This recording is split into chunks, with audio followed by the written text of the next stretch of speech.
Përshëndetje të nderuar teleshikues dhe mirë se takohemi sërish në emisionin debativ politika që realizohet çdo të premte këtu në TV Globi.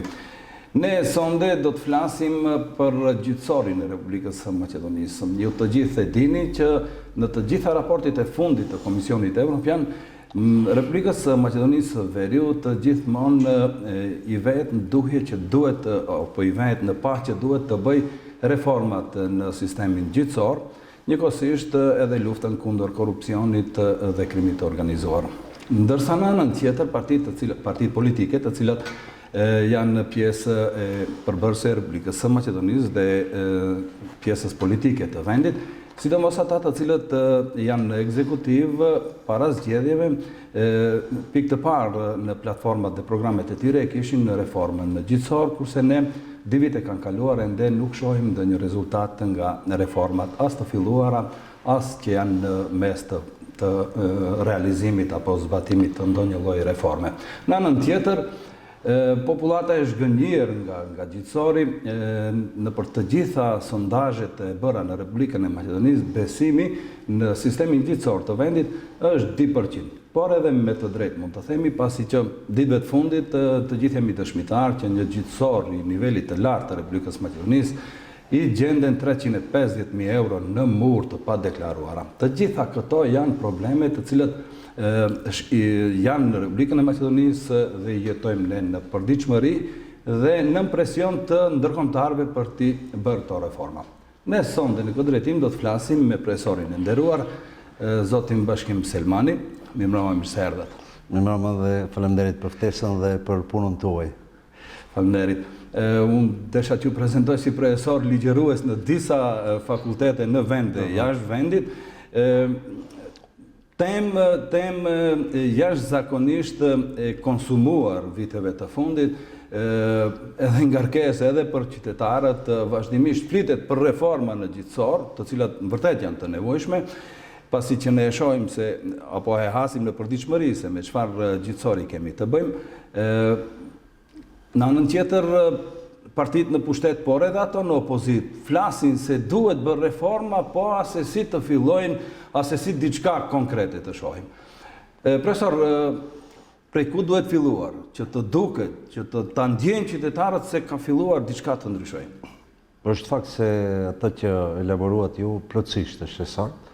Unë doja të thoja të kundërtën, përsi se shteti që bën reformat përshpejtuara dhe ato reformat që as i ka idenë vetë çfarë ndryshojnë pozitën faktike dhe juridike, unë mendoj se Maqedonia ka nevojë urgjente të dalë nga metastaza e legjislacioneve jo efektive dhe jo efikase dhe prandaj duhet të ndalojmë me reforma dhe të vënë në funksion ligjet aktuale që janë, sepse pjesa dërmuese dhe vetë kushtetuta e Maqedonisë mbi pjesët e disa dispozitave kushtetuese dhe ligjore i ka nga konventet evropiane dhe është pozitë e atill që i parashet disa standarde të shkruara.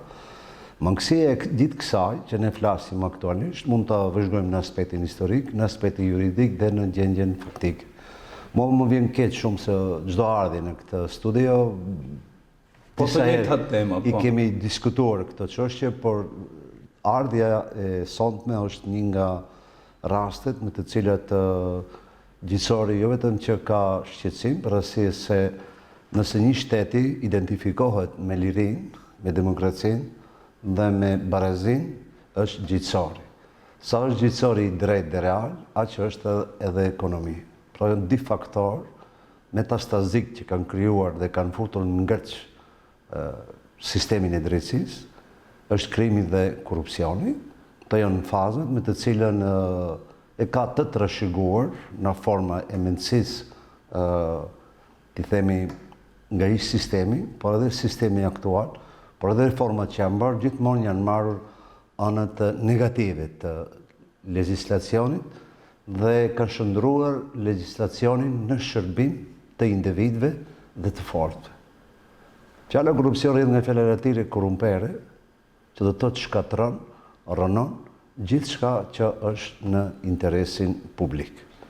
Duke filluar faktorin e brendshëm, po ashtu dhe disa reforma në legjislacionin ndërkombëtar që është karakterizuar me disa të drejta universale për të drejtat e njeriut, Fondri Ndërkombëtar Bashkimi Evropian po dhe SBA kanë bërë investime me miliona euro. Dhe ata vallë pse nuk kërkojnë llogari nga Maqedonia.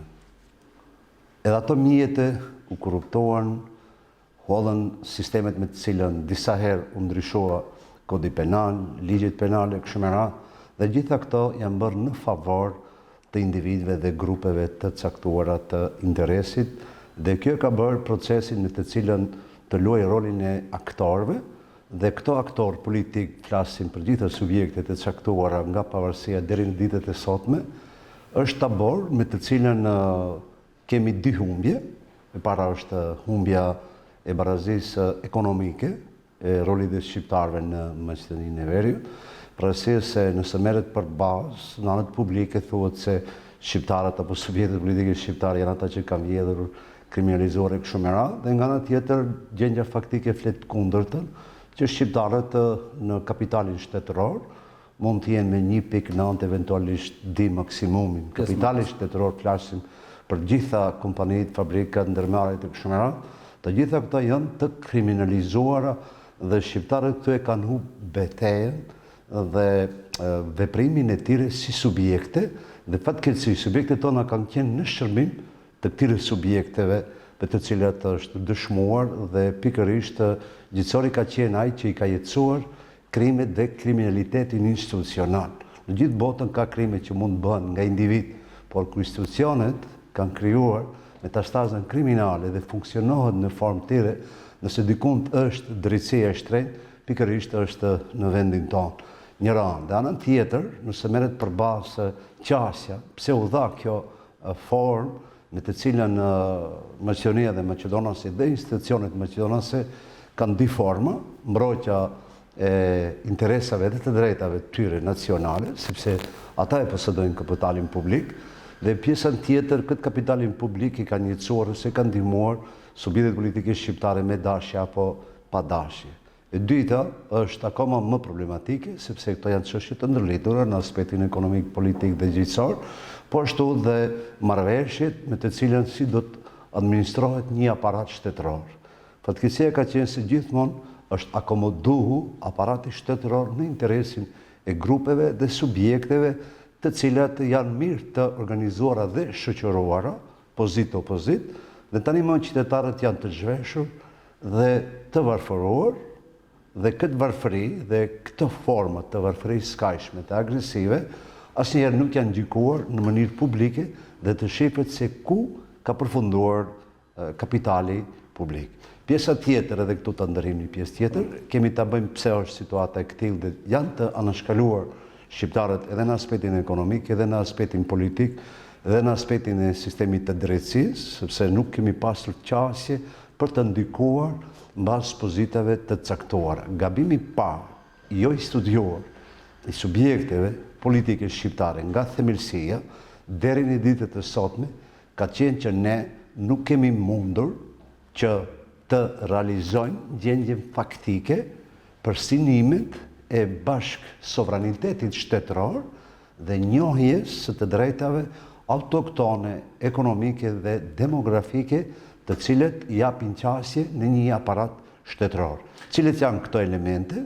5 elemente ka për t'i pasur të epitetet, ju e dini shpeshherë vokabularin nacionalizmit institucional maqedonas thuhet romët, serbët e bosnjakët e të tjerët, dhe gjithmonë edhe neve na fusin në këtë mes. Kjo është një rritim shumë i lartë për ne. Unë ju apeloj që gjithmonë ne të ndryshojmë këtë qasje.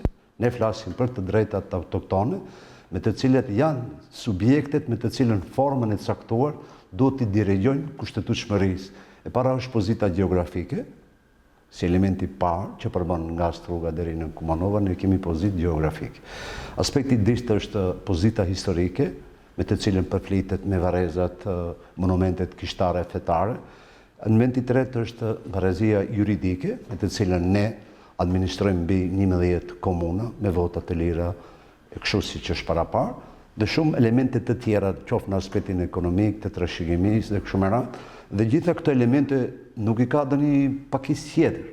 Mirë po, kushtetuta është generator bazë me të cilën nuk i njeh këto rrethana, dhe ne njihemi si të drejta të bartura nga forma e konventave ndërkombëtare, por edhe ato konventa ndërkombëtare që i parashojnë këto 5 elementet, asnjëra nga këto ne nuk mundemi që t'i gëzojmë në formën dhe në momentin e duhur, për arsye se ka të drejta natyrore dhe të drejta ligjore. Të drejtat natyrore, personi të caktuar ka të drejtën e fimarjes 100%. Neve kushtetuta dhe ligji thotë ju do merrni 20% frym se jeni 20%. Njëra anë thotë kështu, dhe në anën tjetër taksat dhe detyrimet ndaj aparatit shtetëror bëhen 100%.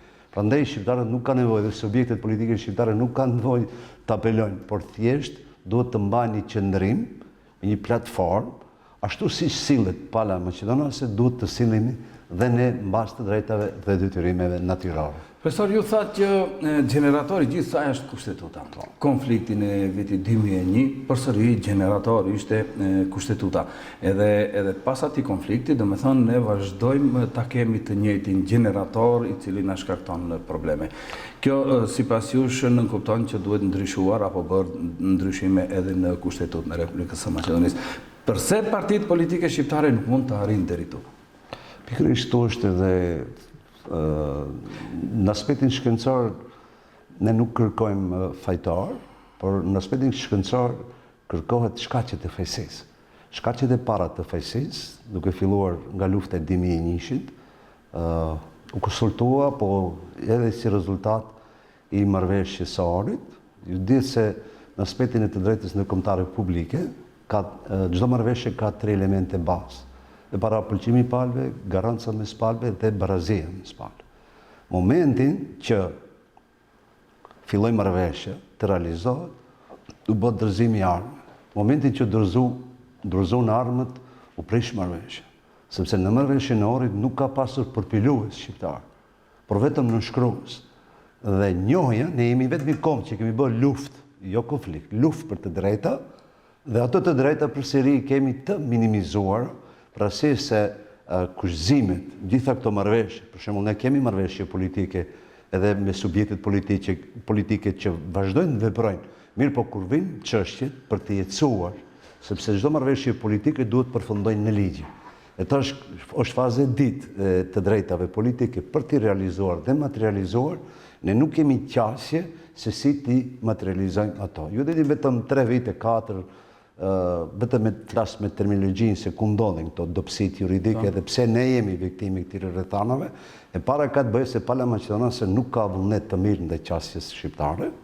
Kjo është ose po pala shqiptare nuk është shumë këngulse në kërkesa dhe e përgatitur. Jo, kjo është e definuar. Kemi palën maqedonase që janë nacionaliste të tërbuar dhe palët shqiptare që janë të toleruara ose toleranca pa kufi. Dhe kjo e bën që tash ne të jemi viktim në të rast, si në aspektin ekonomik, politik e kështu me radhë. Pra, gjitha këto format me të cilën parashifet në realizimin e marrëveshjeve, po ashtu ajo që arrihet në aspektin politik, kur vin të jetësohet në aspektin juridik, këto i minimizojnë. Gjatë kohë thuheshte deputetët kanë drejt të flasin, në marrëveshjen e Ohrit ishte deputetët kanë drejt të drejtohen institucionit, pra drejtohesh nuk kupton që të drejtoni me shkrim dhe të merrni përgjigje me shkrim. Ato është shpeshherë në interpretimin gjyqësor, shpeshherë ndodhin që të minimizojnë të drejta dhe kjo është një betejë juridike në të cilën i kufizojnë edhe shumë të drejta. Ne nëse flasim për Ministrinë e Drejtësisë, nuk kemi të drejtë morale të ankohemi për arsye se pjesën ndërmuese kanë qenë ministra shqiptar. Ministrinë e Arsimit kemi qenë përfaqësuar nga shqiptar. Mirë, por nëse shohim pjesën tjetër, qasja e subjekteve politike gjithmonë ka qenë mbuluar vetëm me marrjen e ministrive apo të ministrave, dhe kjo betejë unë besoj që duhet të zhduket të shqiptarët ta heqin atë nga sipërfaqja dhe si duhet të veprojnë thjesht. Subjektet politike shqiptare duhet të thuhen që ne në këtë mandat nuk duam asnjë ministër.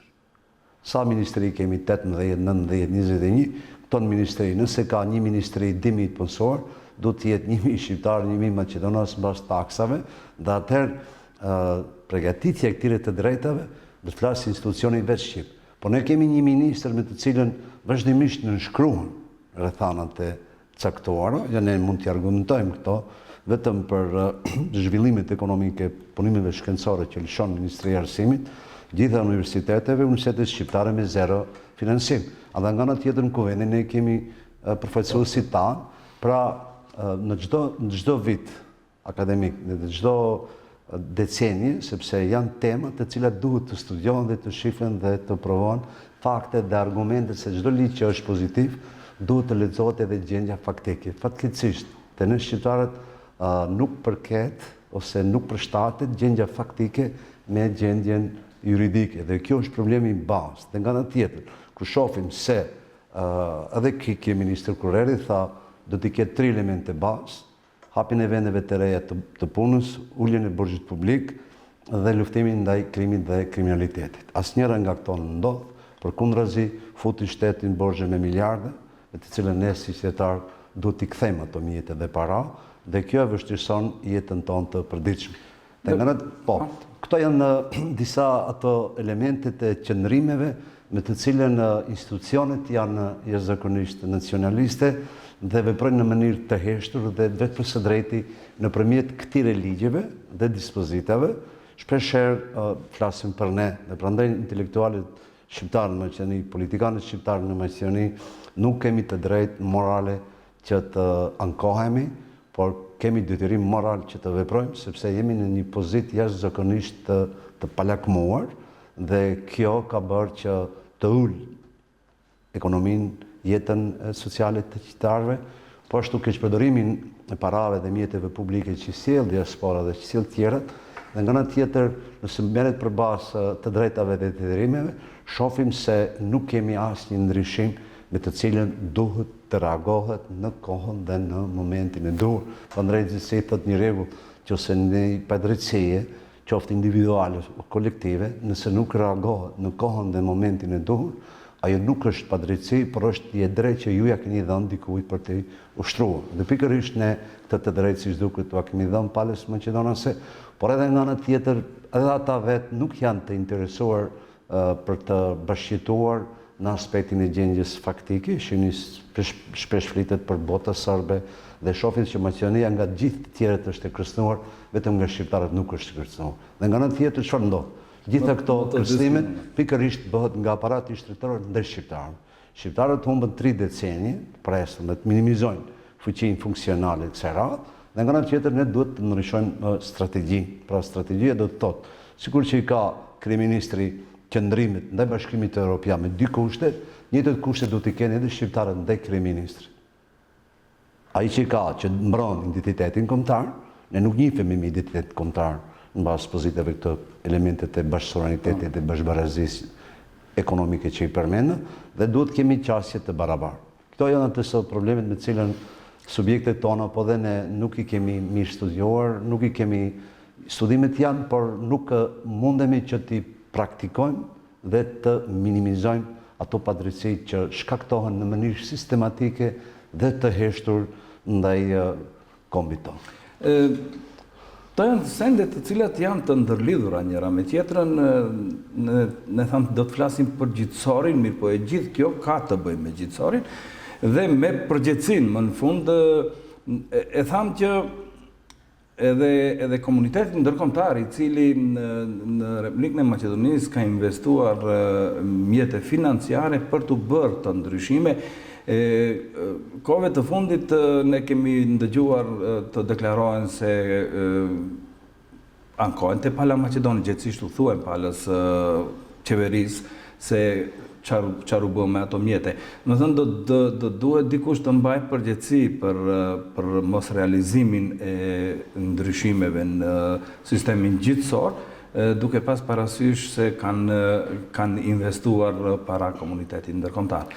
Dhe a mendoni ju që komuniteti ndërkombëtar duhet të bëjë një trysni pak më të fortë institucioneve të vendit që të realizojnë këto ndryshime dhe këto ndryshime të jenë edhe në këtë drejtim që ju edhe i përmendët, do me thënë jo vetëm në gjithësor, në prokurori, por edhe në zhvillimin e jetës institucionale këtu në vend. Të merren të gjitha këto që ju i përmendët parasysh. Dakor, aparati shtetëror është një sistem i lidhur dhe ndihmohet si tërësi me sistemet e tjera. Lidhërësisht janë të ndara dhe pushtetet, dhe në këtë rast pushteti gjithësor realisht duhet të ketë pushtet të pavarur, funksional. Pushteti i pavarur funksional nuk kupton kur veç gjyqësori ka fuqinë materiale dhe financiare dhe ajo fuqia materiale dhe financiare e bën edhe më të fortë dhe më të fuqishëm në vendimarrje. Ne nuk mund të kemi gjyqësor të pavarur me financa të varura nga qeveria. Dhe kjo është një nga elementet bazë me të cilën si do duhet financohet gjyqësori? Pikërisht gjyqësori duhet të ketë, është e parapare, parashet dhe kushtetuta që janë pushtetet të ndara dhe duhet të financohen në mënyrë të pavarura mbas të drejtave dhe detyrimeve që e lejon kushtetuta dhe ligjet, siç janë ligji për prokurorinë, për gjykatat, për avokatët, noteret, për mbaruesit dhe kështu me radhë. Është një sistem i tërë i cili janë të parapara të gjitha funksionet për të mbrojtur dhe siguruar të drejtën dhe drejtësinë. Fatkeqësisht them se e gjithë kjo përpjekje që u bë, krimi dhe korrupsioni metastazik që cënoi jo vetëm sistemin e gjyqësisë në aspektin funksional, por ai trazoi edhe gjithë politikën ndërkombëtare. Ne jemi vetëm një shtet ku krimi dhe korrupsioni gëlltiti prokurorinë speciale. Me thonë, kjo është një nga dështimet më të mëdha dhe atëherë nuk patëm as ndryshime qeverisë, as ndërheqjes, as ato gjërat, pa i proces u mbill në mënyrë shumë të heshtur, edhe nga faktori brendshëm, edhe nga faktori ndërkombëtar. Paraqësisht se kur do të kemi një gjyqësor funksional, lëndët e para që do të ishin, do bëheshin menjëherë të hapeshin se ku kapitali, ku avullu kapitali publik. Ne nuk kemi asnjë lëndë të hapur. Ju mbani mend të rastet aferave të ndryshme që ndodhen nga pavarësia e maqedonisë dhe nuk kemi asnjë lëndë të hapur për sa i përket interesit dhe kapitalit publik, se ku shkon ato para dhe çfarë ndodh. Po si përjashtuar shqiptarët nga kapitali publik? Pikërisht është edhe këtu çështje problematike që e thash në fillim. Dhe faza e ditë e këtyre proceseve, po ashtu ka të bëjë dhe me përveç prokurorisë speciale, që e gëlltiti krimi dhe korrupsioni. Që të gjithë menduam si është një fillim i mbarë. Një fillim i mbarë, dhe jep të shprehë në funksionet. E kundërta, ndodhi faza e parë që gëlltiti dhe prokurori speciale. Kjo në historinë e prokurorisë dhe prokurorisë speciale, sepse prokuroria speciale u themelua për atë lëndë të caktuara, u shua pas një betej me të cilën palët dushte të reagohet ose të kontestohet më tutje. Faza e dytë i kësaj, që akoma më shumë e bën të vështirë, asnjë lëndë nuk u hap ose u hapën lëndë minore, përsa i përket nacionalizmit dhe ikjes së Gruevskit, i cili avulloi miliarde me vete, nuk ka rëndësi se në ku është personin fjalë dhe çfarë veprimesh janë të lëndëve, mirë po është problemi se ku janë paratë publike dhe a do të kthe dhe sa janë të keqpërdorura me buxhetin publik. Me thënë, këto janë dy shtilla bazë me të cilën gjyqësori dështojnë.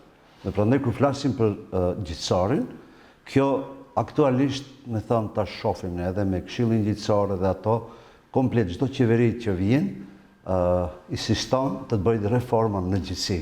Reformat në gjyqësi bëhen mbas rregullave që burojnë nga vetë gjyqtarët dhe organet drejtuese, sepse një gjyqtar, nëse nuk është autonom në anën financiare, po ashtu nuk mund të jetë autonom edhe në vendimmarrje, sepse rregullat ligjore parashofin kodeksin e lëndëve penale dhe lëndëve civile, cili gjyqtar sa lëndë të duhet të realizojnë brenda një muaji dhe janë statistika që jepin.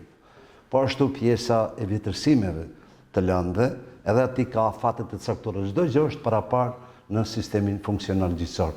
Po, ndërhyrjet të këtyre rrethanave e bëjnë akoma më të vështirë, me të cilën ne për çdo gjykat, tash kur themi për sistemin gjyqësor, nuk mund të flasim për gjithë në mënyrë kolektive, po të fjalë në çdo institucione, po edhe në për gjykatat. 3-4 persona mund të jenë që e tregtojnë të drejtën dhe drejtësinë. Dhe shohim se ato persona janë më të fuqishëm. Ju e pat, gjyqtari u kap në flagrancë me mijëra, qindra euro, dhe askush nuk dha dorëheqje. Në këtë rast bie ministri i drejtësisë, bie kryetari i gjykatës, pjesëve tjera. Kemi pasur në Maqedoni raste të çuditshme dhe askush nuk ka dhënë dorëheqje. Nuk është kjo dorëheqje, po ju shihni tash 6 të narkotik u kap. Bie qeveria, bie ministri. Me thonë, ku është përgjegjësia morale? Dhe këto siç duket tash këto i kanë lënë të bashkëveprimi dhe kjo është ajo që i shqetëson qytetarin me të drejtë dhe drejtësia bëhet shumë e shtrenjtë. Më bëm përshtypje pse një gjyqtar ose një prokurori speciale e cila u themelua dhe dështoi, e cila ishte vetëm një shpresë ose qytetarët filluan të shohin një lloj drite në fund të tunelit, ra ashtu siç ra dhe reakcionet si nga brenda ashtu edhe nga jashtë ishin gati se nuk ishin.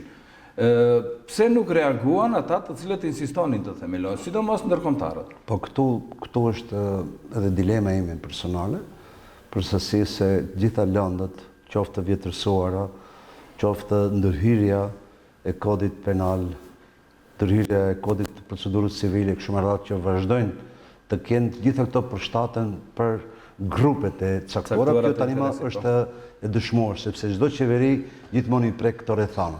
Po është pjesa bazë me të cilën vallë thuhet se gjitha këto mjetet që mori Gruevski dhe mori fatin e njerëzve. Çdo qytetar sot është shumë më i varfëruar se sa të kaluarën.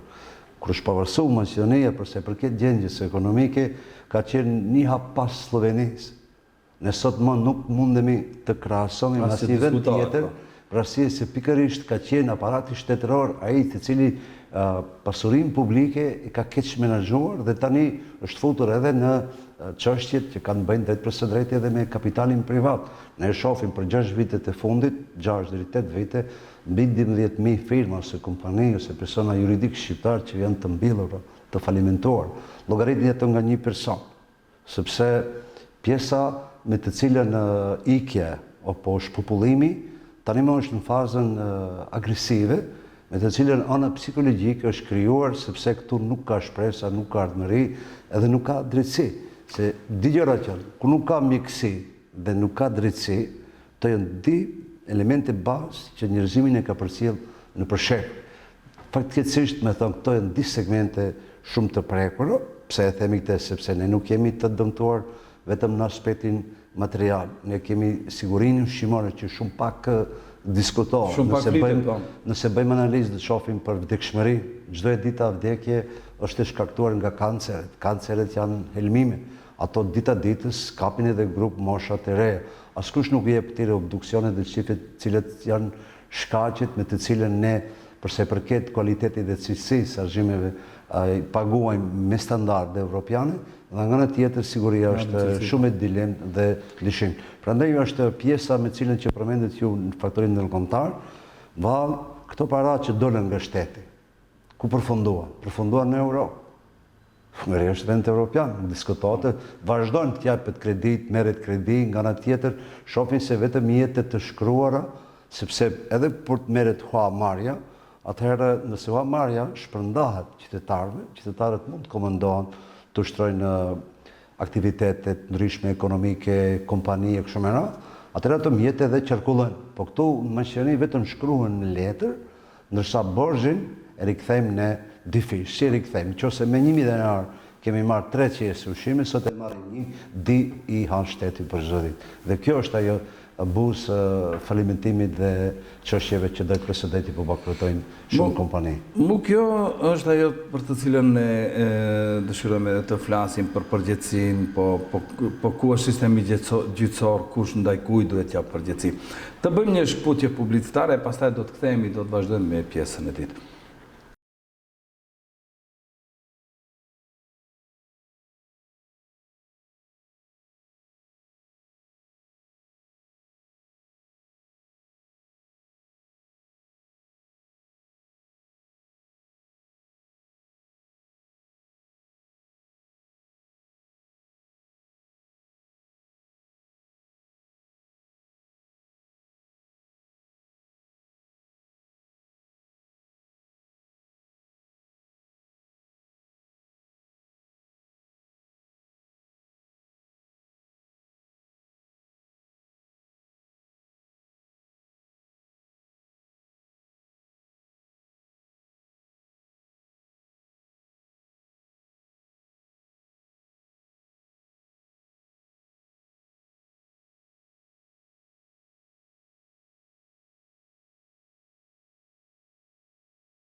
Po, jemi rikthyer sërish në studio, do të vazhdojmë bisedën me temën të cilën ne kemi parapara ta zhvillojmë sonde, gjyqësori dhe problemet të cilat i sjell gjyqësori në funksionimin shoqëror e politik të vendit me profesorin e nderuar Bashkim Selmani. Profesor, tham paraprakisht që gjithçka përsëri fillon te gjyqësori dhe aty po. Tani për të gjitha këto probleme të cilat i folëm deri më tani, duhet që japë dikush përgjegjësi. Po ku ta japat përgjegjësi, kur besimi në atë institucion që duhet të jepet përgjegjësia është gati se inekzistent, dhe si do vazhdojt me tutje? Ne pam se kjo situatë, jo vetëm që përbën shqetësime për drejtat themelore të njeriut, po ashtu edhe për kombin tonë në përgjithësi, sepse përveç kësaj që folëm, është edhe pjesa e përfaqësimit gjyqësor. Do shohim se në të gjitha gjykatat mund të jetë 20-1. Kur kupton pjesën administrative, bashkëpunëtorëve, e kështu me radhë, gjitha këto sistemi i drejtësisë nga shqiptarët është shumë pak i paprekur. Ju pam edhe provimin e gjyqësorit apo jurisprudencës, është se shqiptarët nuk kanë qasje, pra u mohohet qasja, jo dituria, sepse në bazë të drejtave dhe kushtetuta, aktualisht me ligjin e gjuhëve kur u sot, ajo u trajtu në mënyrë të drejtë dhe barabartë. Mirë, po çfarë ndodh tash? Nuk u mundsohet. Një nga problemet bazë që është bërë, sepse kur u sot ligji për gjuhët, detyrimisht të ishte uniform të përfshinte edhe ligjet e tjera. Dhe tash është lënë nën vullnetin dhe në mëshirën për të prekur të drejtën e gjuhës, sepse drejta e gjuhës nuk kupton tash përse përket palëve, trupit gjykues, por edhe studiuesve të rinj. Pra studiuesit të rinj nuk kupton qasje të së drejtës shkencore. Kjo në mënyrë parësishme u mohohet rësie se nacionalizmi apo vullneti agresiv i Maqedonasve duan të administrojnë Maqedoninë me imponim. Dhe çdo gjë që insistohet me imponime, ajo shkakton shumë probleme. Pse e themi përfaqësia është e ulët? Nëse shkojmë për akademinë për prokurorë dhe për shqiptarët, shohim se aty 201, 3, 4, edhe ato janë me njohje ose me lidhje të gjëra. Pra thjesht kemi një kufizim jashtëzakonisht të madh, dhe shqiptarët shumë pak kanë qasje përveç disa gjyqtarëve, të cilët janë emëruar në disa rrethana të caktuara, dhe këto një grup janë para pensionit dhe nuk mund të zëvendësohen me të ri, sepse e kanë vështirësuar çështjen e dhënies së provimit, edhe çështjen e noterëve, çështjen e përmbaruesve, apo dhënia e provimeve shtetërore. Pra thjesht në fazën e ditët të drejtave, sepse flasim për drejta kombëtare në sistemin e gjyqësisë, dhe flasim për studiuesit e rinj që të kenë qasje në drejtësi. Gjitha këto e kanë minimizuar gjuhën dhe e kanë bërë gjuhën ti themi gjuhë për kthimin në të kuptimin e përkthimit të procedurave që vlen për gjitha shtetet. Ajo një shtet ose kudo të cilën vend shkoj, atij i garantohet drejta e përkthimit. Por tjetër është drejta autoktone. Pra ka dy paralele. Numri i ulët të gjyqtarëve shqiptar, numri i ulët të prokurorëve. Dhe nga ana tjetër i shohim që palët gjithmonë më shumë janë viktima dhe shqiptar. Profesor, mirë, tani përgjegjësinë duhet vazhdimisht ta shohim vetëm te pala maqedonase, sa ka përgjegjësi edhe pala shqiptare? Jo, ne e tham fillim për sa i përket po profesor, unë jam ndaj bindjen se po qëse nuk je këmbgulës në një kërkesë se realizon dot, se s'ta jep askush aq thjesht. Këto janë dy momente. Para është qasja dhe mirëkuptimi me subjektet. Subjektet duhet të bashkohen mbas të drejtave të qytetarëve. Fatkeqësisht subjektet bashkohen mbas interesave, qofshin ato partijake, individuale, dhe shpesh gjatë të administrimeve e harrojnë të drejtat kombëtare. Se të drejtat kombëtare nuk jepen, nuk abuzohen, nuk tregtohen. Fatkeqësisht ne ka ndodhur gjithë nga kjo, sepse të drejtat nuk jepen, ato fitohen edhe mbrohen.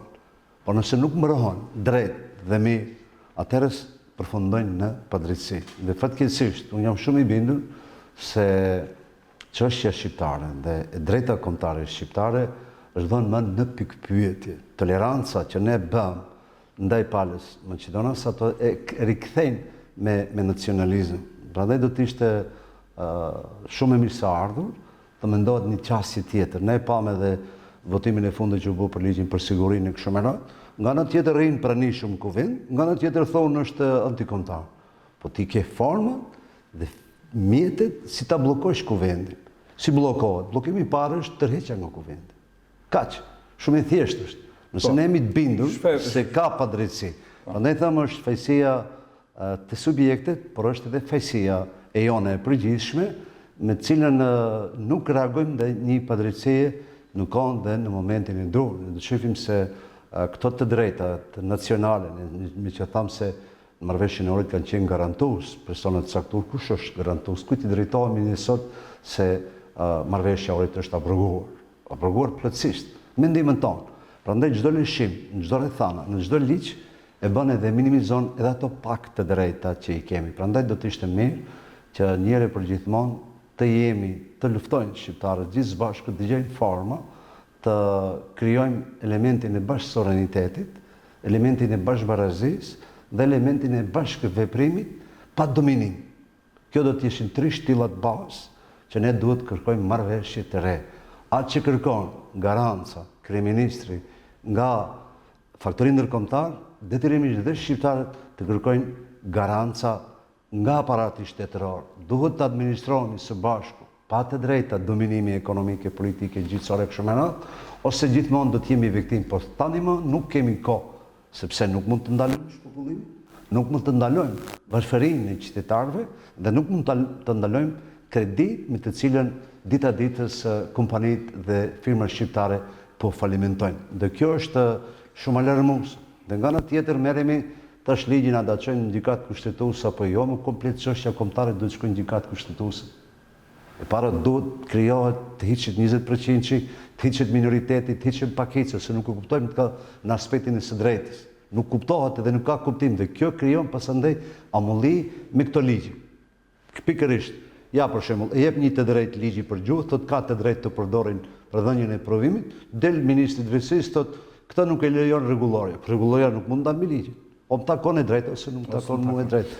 Këto janë çështje me të cilën reagimet ndaj padrejtësive duhet të bëhen çdo ditë dhe kur shihet se Livjansi nuk ka vullnet mirë, atëherë duhet të kërkojmë rrugë alternative, cilat do të ishin bashkëveprimet e më të thjeshta. Pra gjëja e parë që duhet bëjnë, shqiptarët më kanë humbur kuptimin që të jenë pjesë e institucioneve të misionisë.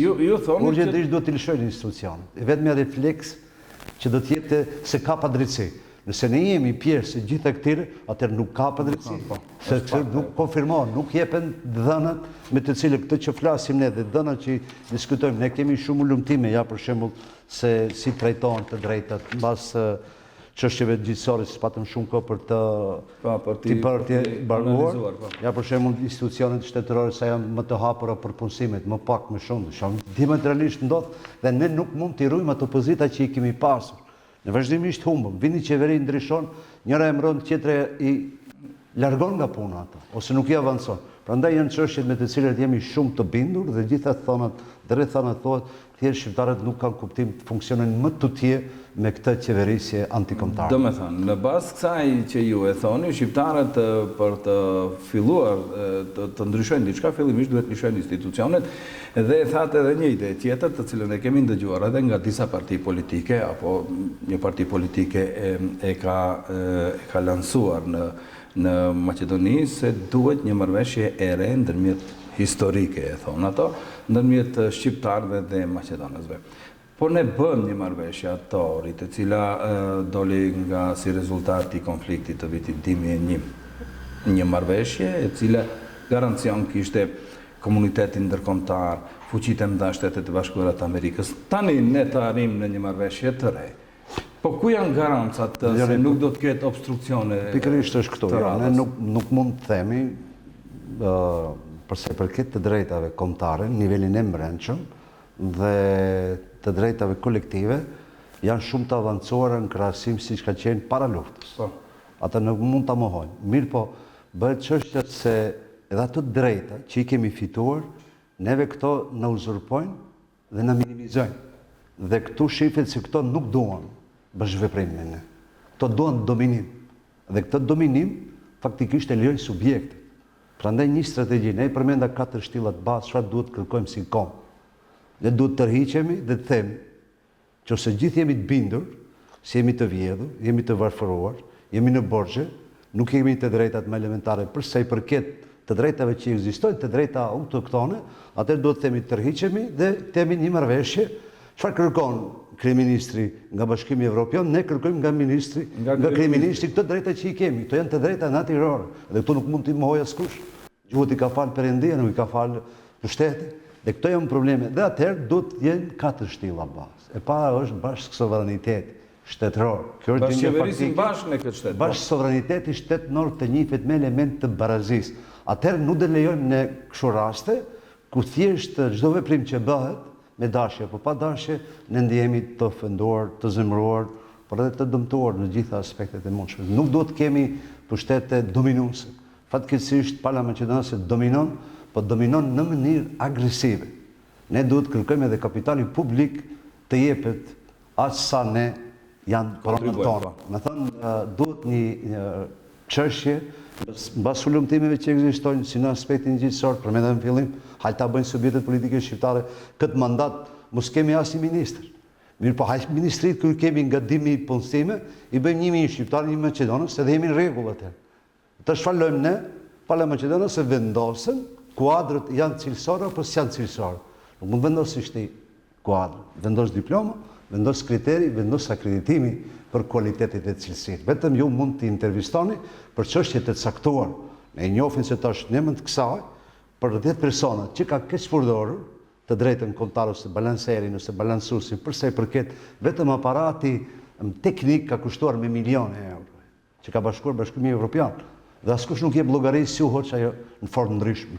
Edhe si u hoç prej asaj periudhe deri kësaj periudhe 10.000 me 90 punësim.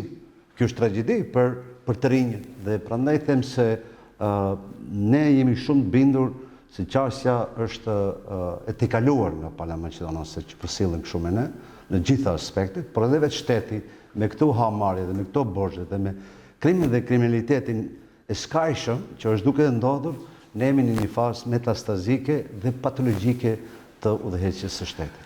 Të rrëzojmë një nivel më poshtë punën e funksionimit të gjyqësarit, të zbresim në zyrën e një gjykatësi. Për një çështje gjyqësore, të cilën e ka ngritur prokuroria, qasje deri te provat materiale dhe verbale ka vetëm prokuroria. Advokati palës akuzuar ka drejt vetëm që t'i kundërshtoj pohimet e prokurorit dhe gjykatësi në bazë të gjithë asaj të marrë vendim. A ka mundësi në këto nivele, edhe kjo duhet jetë pjesë e reformës, besoj unë, kush tjetër ka të drejtë që të grumbulloj prova dhe ta kundërshtoj prokurorin në faktet e tij. Prova të cilët pastaj edhe gjykatësi edhe institucionalisht do të merren parasysh. Unë edhe këtë konsideroj si një reformë e cila duhet bërë. Si qëndron situata këtu? Po tash, përse përket lëndëve, janë lëndë civile, janë lëndë penale dhe lëndë me karakter punësimit ose lëndë administrative, që në këtë rast ndërtohen gjykatës administrative. Përse përket çështjeve penale që përmendet ju, Kodi procedurës penale dhe Kodi penali përcaktojnë në mënyrë të drejtë veprimet e ndërsjellja përse përket fazës paraprak ose prejudicio, dhe me thënë nga momenti që konstatohet se kemi rasti konkret dolim publik se 6 ton drogë.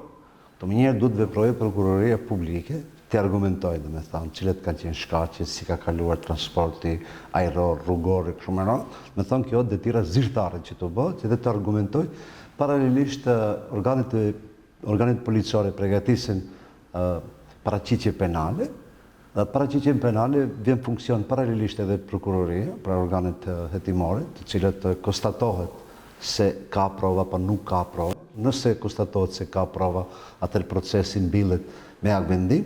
Nëse ka prova, zhvillohet procedura më të thjeshme dhe sillet deri te akgjykimi. Por këtu është problemi bazë në të cilën provat të këtilla që ne i shohim publik, këto nuk ishte prokuroria, që është i detyruar të veprojë dhe të sillet në mënyrë të drejtë, për këtë procedurave nuk ka pengesa procedurale. Por është problemi se në cilën bazë, nëse ne shumë kemi 20 të rinj të kapur me 1 gram lënë narkotike dhe nga ana tjetër gjashton. Me thonë, kjo është e diametralisht që e bën pasigurt të drejtën dhe drejtësinë në qasje. Këto janë figurat dhe elementet me të cilën faza hetimore nuk ka asnjë problem përse përket procedurave juridiko-procedurale, parashifen ato. Mirë po, gjyqësori njërin si mund ta mbyll dhe njëri mund ta Mu pikrisht me njërin palë për shembull, këtë që e thënë ju ta ndërlidhi pak më thjesht. Rasti ka ditë që ka një drejtësisë, njërën palë e godet, njërën e përgdhe. Në këtë drejtim e kisha po. Nga në tjetër, ne kemi fakte si shqiptarë dhe prova që mbahen mbi ca persona, të dishuar publikisht se nuk janë autorët, dhe nga në tjetër është një dilemi, dhe është problemi i basë, nuk është problemi kjo, sepse edhe të po të drejtohemi gjykatës ndërkombëtare, duhet të harxojnë gjitha mjetet juridike brenda vendit. Ne kemi me decenje komunikimi prej shkallës parë, shkallë ditë, dhe në gjykatën shkallës tretë. Këto janë procedurat me cilën nuk labirinte. Ne të diskriminuar, po se po, bëri goditje në një fatkeqësi komunikacioni në Shkup, një motorist shkeli një këmbësor, dhe pastaj dënimet parashifeshin prej 3 deri në 5 vjet. Këtë do ta dënojmë 10 vjet që të mund të mbushin mend të tjerët, ndërsa në Kumano, Bobanili që shkolli me tendencë të mjun dhe asnjëherë nuk u dënua ashtu siç duhet. Kjo është diskriminim nacional që na bëhet. Këtë e kemi të qartë. Në procedura kur shkilet e drejta e një kushtimisht do ta them, një krimi ekonomik, vim policia financiare, vim prokurori dhe konstatojnë se ka fshehje tatimi ose ku të di çfarë. Ose janë veshin dikuj në këtë drejtim, mund të vi, të bëj një kontroll, të konstatojnë se ka shkelje, ndërsa unë, i cili jam bartës i atij pozicioni, dua ta kundërshtoj atë, por me fakte institucionale që nesër të më i pranoj, prokurori dhe gjykatësi. Ose do mbeten në dorë të avokatit, i cili do t'i kundërshtoj vetëm faktet e njërës palë. Në këtë drejtim, a duhet të ndryshuar diçka? Unë e përmenda se koni kemi të kufizuar, pse nuk zgjidhim këtë çështje, sepse këto janë lëndë edhe personale, edhe me të drejtë. Çfarë ndodh? Ju dëshini, ne kemi raste kur personi ka shkuar në burg pa e ditur se është gjykuar. Kemi lidhje metastazike. Tjetër është ona procedurale si parashin të zhvillohen procedurat, dhe tjetër është ndërhirja e individit në të rast, ose e personave të caktuar. Në rast se bëj një ekspertizë private. Po, private. A do ta pranoj institucioni gjyqi në këtë rast, si do ta pranoj provën e prokurorit? Ato janë të gjitha të drejtat parapara në procedurat ligjore. Por shpeshherë ndodhin edhe këto ekspertizat, qofshin mjekoligjore, qofshin ekonomike dhe tjerat, shpeshherë vinë në favor ose në disfavor të drejtësisë. Prandaj duhet të hapet revizion të gjitha këto, se ne kemi palët, është viktima ai. Nuk kam me 10 raste ku janë gjykuar është hequr e drejta e lirisë personave pa qenë pjesëmarrës në procesin gjyqësor. Është mënyra, prandaj them, e vetmja gjë që të rikthehet besimi i qytetarëve, detyrimisht duhet të ketë një revizion ndërkombëtar dhe të kemi ndërhyrje ndërkombëtare, të jemi neutral. Pra, siç u bë në Shqipëri, besoj që edhe Maqedonia e vetmja shpresë. Nëse do të jetë në këtë formë, i shohim se gjithmonë me reforma ose formativisht, shpëtimi i gjyqësorit do të ishte vetëm ndërhyrje ndërkombëtare. Mirë, por nuk është edhe koha geostrategjike dhe politike me të cilin shohim se gjithë bota dhe rendi botëror po trazohet. Tani më nuk do të ketë faktorin ndërkombëtar vëmendje, sepse di decenije gjysmë ne nuk i shfrytzuam kur ishte vëmendja ndaj drejtave tona kombëtare. Se të është shumë vështirë të flasim për të drejtë dhe si mundemi ne për t'i realizuar të drejta. Por gjithmonë duhet jemi më aktiv, të reagojmë në kohë dhe momentin e dur, dhe në nevojitet emancipim kolektiv që padrejtësitë që i bën sistemin në mënyrë kolektive, ne duhet të reagojmë në mënyrë kolektive. Fatkeqësisht ne reagojmë ose në mënyrë individuale dhe shumë të drejta kufizohet edhe qasja në nivelet ndërkombëtare shumë ulët. Thamë që reformat, e përmendët edhe ju, që reformat duhet bërë sipas rregullave të brendshme të institucioneve, të cilët kanë rregulla se si funksionojnë. Dhe ne tani për të zgjedhur një këshill gjyqësor republikan, një këshill prokurorial republikan, do duhet përsëri të sillemi në rrethin viskos të tyre. Dhe a mund të bëhen reformat në atë formë, pasi që fitohet përshtypja se aty qarkullojmë, aty edhe përsëris zgjidhje nuk gjejmë.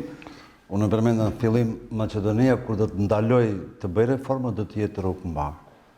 Sepse reforma, ligjit, pse cila është arkitektura e ligjeve. Vetëm një rast për ta deklasuar këtë që faktikisht e kemi për ta përshkruar.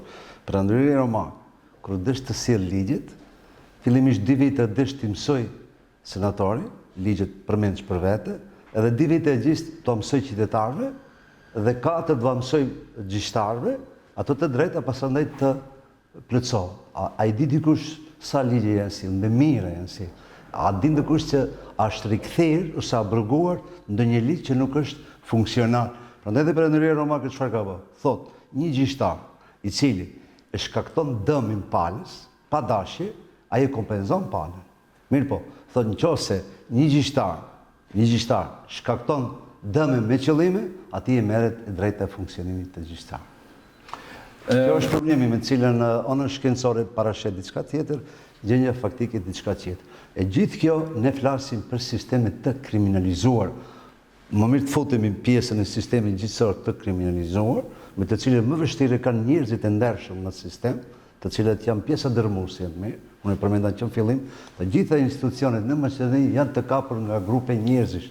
Dhe ne jemi gjithë viktimë e atyre autorëve të cilët nuk u dalim në sipërfaqe dhe t'u themi ndal apo deri kaqisht. Ne dim saktë, nuk ka drejtësi ka një rregull, thotë nuk ka krim pa gjurmë. Vetëm gjurmët duhet të publikohen dhe kjo debati jonë që sot është këtu pikërisht që është për këtë rrethana, sepse po të ishim këtu atë nuk ishim në nevojë për shklaptras. Me mira lëndë vjetërsohen, me mira lëndë të cilët shifet jo vetëm me revizionet që po ndodhin aktualisht, gjitha janë drejtësia e tregtuar ose abuzuar. Prandaj edhe definicionin e kam drejtësia e prangosur. Ne mund të flasim për drejtësi të prangosur, por jo për drejtësi reale. Tani vendime gjyqësore nuk komentohen, ato zbatohen. Ka të fundit kemi qenë dëshmitar të disa vendimeve që i ka sjellë gjykata kushtetuese. Ato vendime asnjëherë nuk komentohen, po vetëm zbatohen. Po tani gjykata kushtetuese ndër vite e cunguar, asnjëherë në përbërje të plotë. Gjithmonë me disa vendime tendencioze. Si mendoni se duhet funksionuar? Kishim një ide nga Bashkimi Demokratik për Integrim që edhe gjykata kushtetuese duhet të funksionojë sipas parimit të Badinterit. Unë e them që me vonesë se ka Bashkimi Demokratik për Integrim ka mundur këtë punë ta bëj gjatë 22 viteve të ushtrimit të pushtetit. Po sidoqoftë, a mund të në këtë formë të funksionojë pak më ndryshe gjykata kushtetuese, gjithsesi edhe fillimisht të kompletohet njëherë, të ketë një përbërje të plotë, vazhdimisht e cunguar, 5 gjykatës, 6 gjykatësh. Pikërisht këto është që edhe pyetja ju e parashtruar, por është fakt se roli dhe funksioni i gjykatës kushtetuese, gjykata kushtetuese ka tjetër funksion.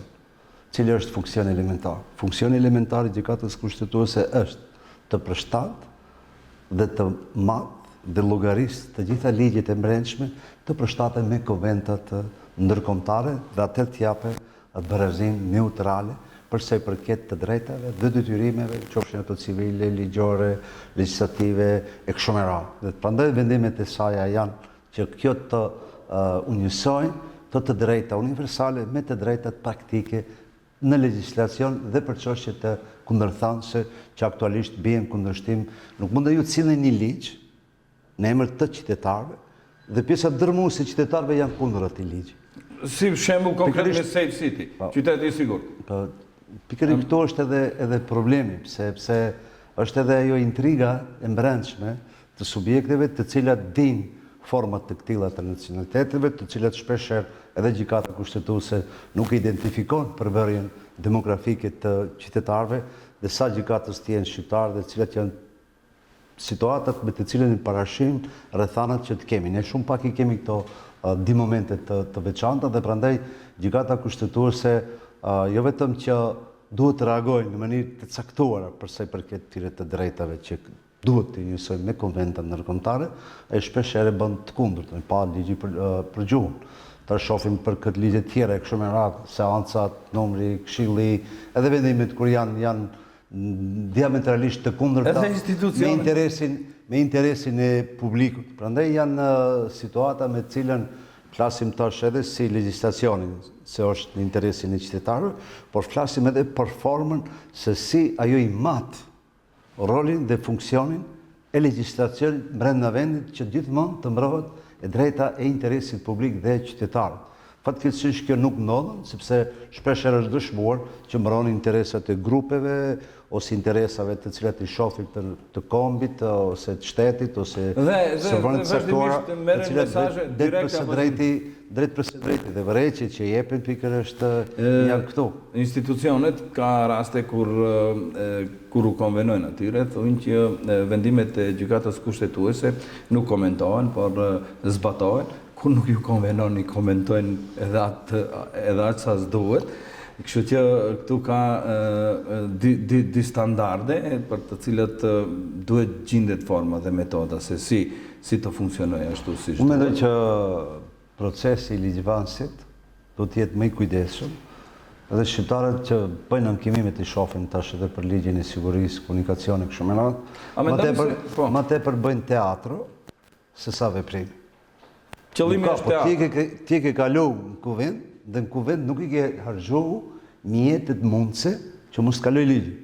Gjëja e parë që duhet bërë, se ne kemi bërë një gabim shumë elementar, ju dini kur është pavarësu Maqedonia, po të mos ishin në kuvend deputetët shqiptarë dhe kishin komplet qasje tjetër. Tash njëjta gjë vazhdon në kontinuitet. Prandaj them ne duhet të ndryshojmë qasjet, sepse gjithë jemi më që i kuptojmë drejt për së drejti rrethanat, dhe më tepër bëhet, ti themi, jo vetëm mënyra e zhurmës, ose romakët thonë llafazanëri. Dhe ne tash jetojmë në një kohë të llafazanërisë, po jo të veprimit konkret dhe real. E vetmja qasje që përmenda në fillim, dhe këtë duhet ta mbrojmë, ne duhet ndryshojmë qasjen ndaj këtyre institucioneve dhe të sqarohemi për bashkëbarazi veprimi. Në të kundërtën gjithmonë do jemi rolin e lipsit.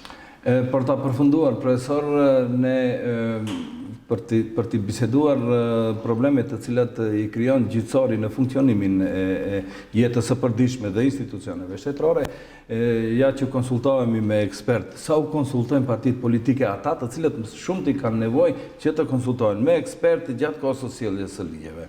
Ju konkretisht do jemë më i drejt për drejt. Sa ju jeni pjesë e konsultimeve dhe komisioneve të cilat duhet të ekzistojnë në funksionim të promovimit të ligjeve të reja apo ekzistuese? Unë do them drejtën, nëse dikush në këtë shtet dhe me këto thirrje ndjehet i zemëruar, pikërisht jam unë. Unë jam figurë që nuk imponohem asnjëherë. Mirë po, të them drejtën, vetëm një herë kam qenë i propozor në një komision për mbarimin, edhe atë me një herë më larguan për arsye se prej 20 kandidatëve që ishin Maqedonas, di ishin shqiptar. Dhe pikërisht 20 kaluan di shqiptar të ra.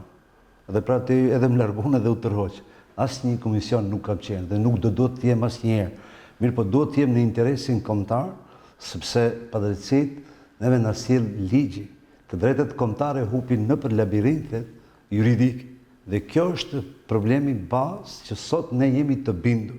Prandaj të gjitha faktet, provat dhe argumentet, ne duhet tani më të hapim pyetjen se si të bashkëqeverisim me këta. Kjo është shumë e rëndësishme, që ose ne këtyre padrejtësive sistematike të legjislacionit, që ose legjislacioni bën kundërshtim me të drejtat individuale dhe kolektive, atëherë nuk është legjislacion, por është armik ndaj të drejtave kolektive. Dhe ne kemi armiqësi institucionale, e cila në mënyrë agresive sillet ndaj nesh. Dhe prandaj duhet të them që pa këto 4 shtilla që i përmenda në fillim, që ose nuk krijohet një situatë të tillë, ne kemi disa probleme. Para kemi shpopullimin, që nuk mund ta ndalim këtë, e dita kemi edhe këtë pakrini që e kemi të rrezikuar, të kërcënuar nga papuësia, nga lëndët narkotike, dhe rrezikshmëria e tjera. Ne flasim vetëm për shpopullimin, por nuk flasim edhe për këto situata që i kemi. Prandaj apeloj që gjitha kompanitë, format të tjera, ne kemi për shembull vetëm ta marr një rast pse duhet jemi më praktik në kërkesat. Zgjedhjet e fundit që u bën, e pam se të gjitha komisionet që u angazhohen administrator, komplet administrata e shtetit, mësues, pedagogë e kështu me radhë. Tash çfarë ndodh? Krejt to humbinor, administratorët që në vendin e punës, drejtat i humbin qytetarët, dhe nga në tjetër, pse mos krijohet këto 20.000 studentë që në nivel shtetit të angazhohen në administratë për mbajtjen e zgjedhjeve, edhe kemi mundësi të rinjve të japim mundësi të krijojnë praktike, edhe marrin më ditë që ato asa do të kenë nevojë. Prandaj them se këtu është vullneti i keq i ligjvënësit. Dhe kur është vullneti i keq i një ligjvënësi, atëherë ju nuk duhet të jeni pjesë atij ligjvënësi. Se tash neve nemën të ligjvënësit na vijnë, nemën profesorëve tanë na vijnë e keq. Dhe kjo është problemi, prandaj nuk kanë të drejtë. Nëse dikush për gjitha rajoneve nga jetojmë ne, shqiptarët në Maqedoni janë më të pasashëm. Dhe kjo është problemi i bazë me të cilën krijon problemet. Ne jemi një kom me 3 universitete drejtësisë, le të thotë se njëri secili fakulteti drejtësisë ka dalë ta kundërshtojë një nen ose ta propozojë një nen. Atëherë cili është roli i qëllimi, po? Pra këto janë ato pjesët e ngritjes dhe e emancipimit kolektiv, dhe prandaj shqiptarët kanë nevojë për bashkëpunim kolektive, sjelljen e mendimeve dhe të jemi kuadër me të cilën do të bashkëbisedojmë dhe bashkëveprojmë për të konsultuar, sepse aty thuhet, nëse në një profesion nuk është njeriu i duhur në vendin e vet, atëherë ai kom nuk ka nevojë për armiq. Dhe ne kemi nevojë për kuadra të cilat i kemi. Ne kemi për shembull për çdo vit, në çdo gjenerat mbi 19 deri në 21 studente me 10.00. Përfundojnë ata, ne nuk i shohim këta ti përzgjedhin. Kjo nuk është personale ku jam unë, po ku janë gjeneratat me të cilët janë të specializuara, janë të përgatitura, të hapim hapësirë më shumë, e kam provuar subjekte se deri tash me kuadra jo të përgatitura, ne vetëm i hapim mundësi të keqpërdoret e drejta kombëtare. Prandaj drejta kombëtare shqiptare në Maqedoni është vënë në pikpyetje.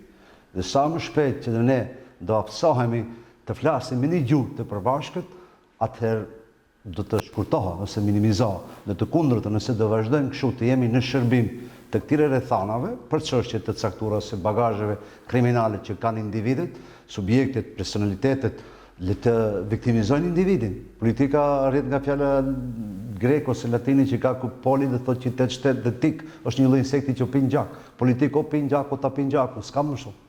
Dhe këtë nuk është pse ta ushqejmë këtë dikush në pije gjakun neve në përgjithësi. Prandaj them se pa respektimin e këtyre kuadrave që janë dhe që ekzistojnë, pikërisht kuadrave të reja, ne pam edhe zgjedhjet e fundit, njëjtët figurat, njëjtët njerëz.